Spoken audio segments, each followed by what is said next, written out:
Should someone always be detached? Okay, straightforward question. The answer is no. Someone shouldn't always be detached, because otherwise you aren't enjoying anything in your life. So don't always be detached, no. But at the same time, that being said, you should be aware all the time if you are getting sucked into the emotional vortex, right? You've got to be aware of that. Once you have that awareness, you don't need to be detached all the time at all. Yeah. I'm not always detached at all, but I've got clear warning signs. When things start going sideways and I start going down some vortex, I know immediately and I just detach. Yeah. So it's really easy. But it does take practice, and eventually you realize that, when you're feeling overwhelmed or when you're feeling emotional and you're feeling angry or you're feeling frustrated, when you start feeling those things and you sense them really quickly and you recognize them, you just detach, boom, you're done.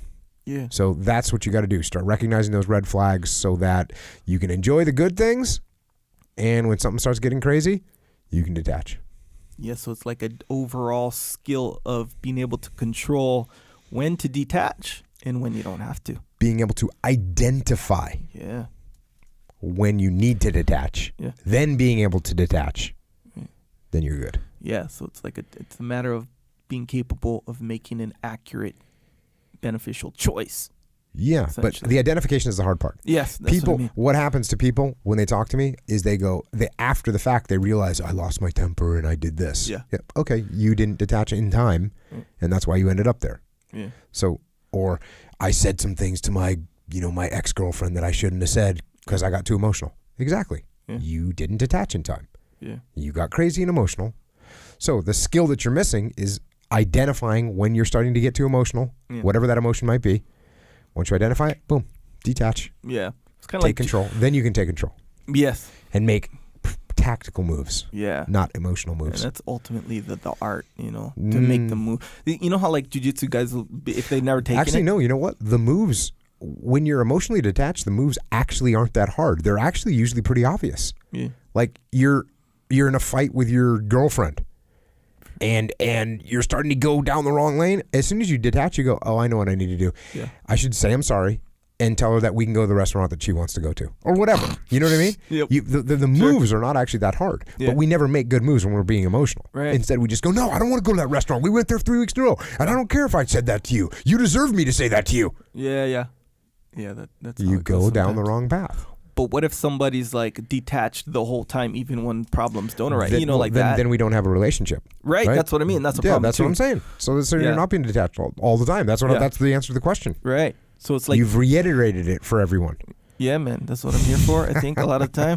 You know how guys will ask you, "Hey, I want to learn jiu-jitsu. I want to learn to mess people up." It's like, bro, that's not really what it is. No. Jiu-jitsu is having the skills to quote unquote mess people up, but what you learn ultimately is you put yourself in a position where you can make that decision. For Is sure. it time to mess someone up or not? And you just have control of the That's the beauty of the situation. jiu-jitsu. So that's really what it is. Most people that start with the vision of I want to be able to mess people up, most people continue on the journey of jiu-jitsu, arrive at a point where they realize that they don't want to abuse this power that they now have. Yeah. Most people. Yeah. There's a small percentage of people that are bullies.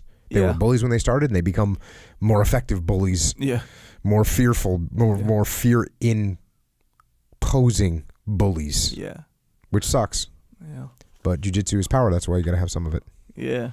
Agree. But compared to like I don't know, anything where it's like striking based or whatever, it's like like I've said this before, I'm not going to go deep in it, but you go from 0 to 10. When you throw a strike, you're already at 10. Yeah. You can't just throw a light one and be like, okay, are we cool now? No. Kind of thing. Because you're not cool. No. You just slapped me in the face. We ain't cool at all. Yeah, you brought it to 10, whether you knocked him out or not. It's funny because like I see my kids and what you're talking about can happen very easily when other people are in the group with my kids. I mean, because they've been training jiu-jitsu. So even like against any normal kid, there's no factor. Yeah. Like I see, my son will be wrestling around with some kid. It's no factor. Yeah. And it's it's kind of cool. Yeah, kind of cool. Yeah. It's real cool, yeah. I see little. My kids aren't like jiu-jitsu. Like, there's kids out there that are sick, competitive jiu-jitsu all the time, right? Yeah. That's not what I'm talking. I'm talking about, like, just knowing jiu-jitsu. 100%. Correct. Yes. But when I see kids doing jiu-jitsu, especially, like, I'm not saying necessarily even in a tournament, I'm just saying in jiu-jitsu in class, even at the beach or whatever, when I see them, bro, I'm like, man, I wish I could have done jiu-jitsu when I was a little kid. Sure. You know how fun that would be? Yeah. Man, it's make up for it now. I'm trying.